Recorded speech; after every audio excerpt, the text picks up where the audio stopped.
শিলচরে ভয়াবহ অগ্নিকাণ্ড, হাসপাতাল রোডে কয়েক কোটি টাকার ক্ষয়ক্ষতি।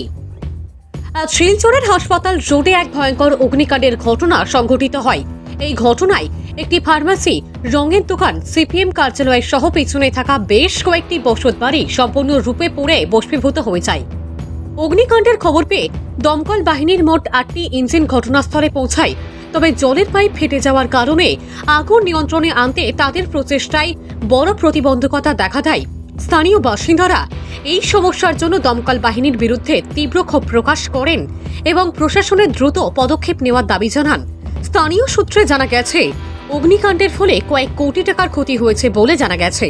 ঘটনার খবর পেয়ে শিলচরের পুলিশ সুপার নোমাল মাহাত্তা, অতিরিক্ত পুলিশ সুপার সুব্রত সেন এবং সদর থানার ওসি সহ বিশাল পুলিশ বাহিনী ঘটনাস্থলে পৌঁছে পরিস্থিতি নিয়ন্ত্রণে আনার চেষ্টা করেন। রন্ধন গ্যাসের সিলিন্ডার থেকে এই অগ্নিকাণ্ডের সূত্রপাত হয়েছে বলে জানিয়েছেন কাছাড়ের পুলিশ সুপার। এই ভয়াবহ অগ্নিকাণ্ডে এলাকা জুড়ে আতঙ্ক ও চাঞ্চল্যের সৃষ্টি হয়েছে। দমকল বাহিনীর দীর্ঘ প্রচেষ্টার পর আগুন নিয়ন্ত্রণে আসে। আমি তখন গিয়ে দেখি পুরো জায়গাটা আগুনে একদম ধরে নিয়েছে।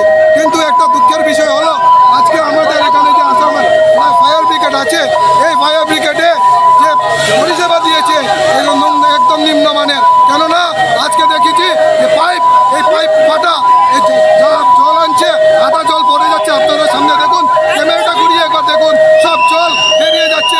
আধা গাড়ি জল মানে ওই জায়গায় যেতে পারছে না। তাই এইটাই কি আমাদের প্রাপ্য নাকি? শিলচর এত বড় শিলচর, আজকে এই যে আগে যে ফায়ার ব্রিগেড ছিল সেই ফায়ার ব্রিগেডে আছে, নতুন কোনো ফায়ার ব্রিগেড আসেনি। এই করে কি চলে নাই? একটা পর একটা আগুন লাগে, কিন্তু দেখা যায় যে আজকে ফায়ার ব্রিগেডের জন্য আমাদের এই আগুনগুলো থামানো যায় না।